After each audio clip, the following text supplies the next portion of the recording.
भडगाव तालुक्यातील गिरणा पाटबंधारे विभागाचा व सार्वजनिक बांधकाम विभागाचा गलथान कारभार चव्हाट्यावर आला असून त्यांच्या पत्रव्यवहाराच्या खेळामध्ये शेतकऱ्यांचे नुकसान होत आहे। भडगाव तालुक्यातील कोळगाव नजीक असलेल्या डावा जामदा कालव्याच्या स्लॅबचे बांधकाम पूर्ण होऊन त्या ठिकाणी लावले टेकू न काढल्यामुळे पाणी अडत पाणी साचत आहे।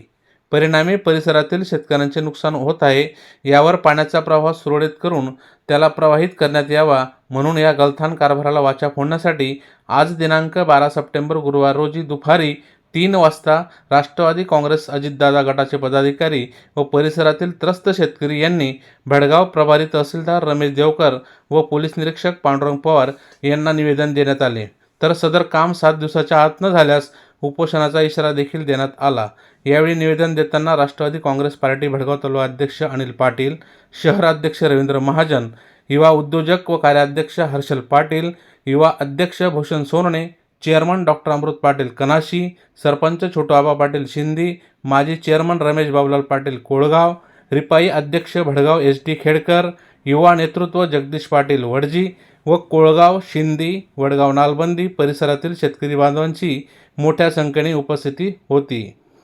आता जो आपला निवेदन दिलं आपण काय संदर्भ होता? याचा संदर्भ असा होता की कोळगाव गावाजवळ चाळीसगाव पावळा हायवेवर सुरू असलेल्या जामदा डावा कालव्यावरील पुलाच्या बांधकामाच्या निमित्ताने त्या ठिकाणी त्या पुलाच्या कामी जे स्लॅबसाठी टेकू लावलेले आहेत त्यामुळे व पुढे असलेल्या परावर्तित केलेल्या रस्त्यामुळे त्या ठिकाणी पाणी तुंबतंय आणि ते पाणी साचून त्या ठिकाणी जामदा जो डावा कालवा आहे त्याच्या आजूबाजूच्या शेतकऱ्यांच्या मागच्या बाजूने पाणी साचून ते पाणी शेतीमध्ये पाझरत आहे व ते पाझरून त्या ठिकाणी असलेली शेती व शेतीच्या पिकांचं आतोनात या ठिकाणी नुकसान होतंय, शेतकऱ्यांचं त्या ठिकाणी नुकसान होतंय। ही व्यथा कोळगाव येथील शेतकऱ्यांनी काल आमच्याजवळ बोलून दाखवली आणि त्या अनुषंगाने आज रोजी आम्ही राष्ट्रवादी काँग्रेस पक्षाच्या वतीने या ठिकाणी हे निवेदन दिलेलं आहे आणि त्या सोबत त्या सर्व शेतकऱ्यांच्या सह्या देखील या ठिकाणी त्या निवेदनाला आम्ही जोडलेले आहेत। त्या शेतकऱ्यांचं आज माननीय जिल्हाधिकारी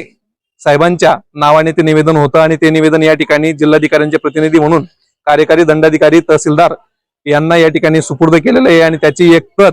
कायदा व सुव्यवस्था अबाधित राहावी ती 7 दिवसांची मुदत आम्ही संबंधित विभागांना या ठिकाणी दिलेली आहे। 7व्या दिवशी जर या संदर्भात योग्य ती कार्यवाही न झाली व त्या संदर्भात पाणी कमी करणे किंवा थांबवणे या संदर्भात कार्यवाही नाही झाली तर 8व्या दिवशी म्हणजे दिनांक 20 रोजी या ठिकाणी सर्व शेतकऱ्यांच्या उपस्थितीत आम्ही राष्ट्रवादी काँग्रेस पक्षाच्या नेतृत्वाखाली या ठिकाणी आमरण उपोषण हे तहसील कार्यालयासमोर करण्यात आहोत आणि याला सर्वस्वी जे आडमुठे धोरण ज्या ठिकाणी स्वीकारलेलं आहे ते गिरणा पाटबंधारे विभागाचे सर्व अधिकारी याला जबाबदार राहतील आणि त्या अनुषंगाने योग्य ती कार्यवाहीसाठी आम्ही पुढे 20 तारखेपासून नंतर सक्षम राहू अशी या निमित्तानं ग्वाही देतो आणि शेतकऱ्यांसाठी हा लढा आमचा या पद्धतीने सुरू राहील। धन्यवाद।